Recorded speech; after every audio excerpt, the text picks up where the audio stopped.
Welcome to a video review of the Noctigon KR3 flashlight, or torch as we call them in Australia. The Noctigon KR3 is a new smaller brother of the popular Noctigon KR4 flashlight. It still uses an 18650 lithium-ion battery but has triple instead of quad LEDs, allowing for a smaller head diameter of 25.5mm instead of the KR4's 29mm. The KR3 is available with smaller but still decent range of LED emitters, including the throwy luminous SFT25R, floody and high CRI Nishia 519A, and balanced NTG35. The light tested is using the NTG35 with a CCT of 2700 Kelvin. I purchased this light as I wanted a light with warm white light for light painting and night photography, and thought I'd try out the NTG35 instead of the 519A for a change. As with almost all MSR and Noctigon lights from Wang, the KR3 uses the highly customisable Anduril 2 user interface.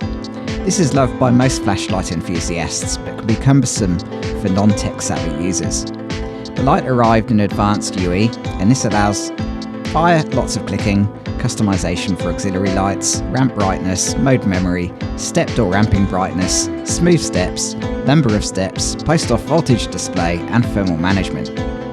Basic Anduril use is fairly easy. Click for on-off, hold to change brightness level, double-click for turbo. However, to get to that point for my requirements, I have to turn off 4 different default settings, including post-off voltage display and turning off auxiliary LEDs in both normal and lockout mode configuration, which is quite frustrating, especially if I accidentally factory reset the light mid-photo shoot, which I have done.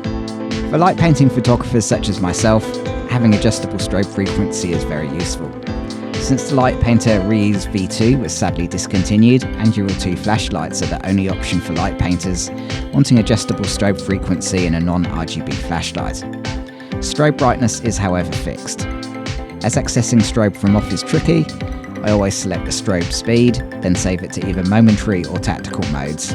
I'll note that the RGB auxiliary lights are not bright enough for any useful illumination.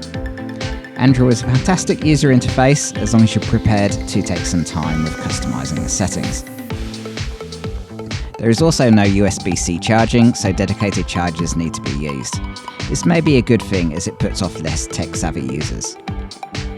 The Lume X1C driver requires high current, unprotected flat-top 18650 lithium-ion batteries. I tested with the Molicel P30B. Moving outdoors, we take a look at the KR3's performance. 7.7 mode was tested at 1644 lumens and turbo at 2893 lumens. Disappointingly, turbo started to step down before 15 seconds and was just 1122 lumens by 30 seconds. My opinion is that flashlights actually need to be useful rather than sitting in a display cabinet. Thus, I feel that the 32-watt Lume X1C driver is maybe too overpowered for this light.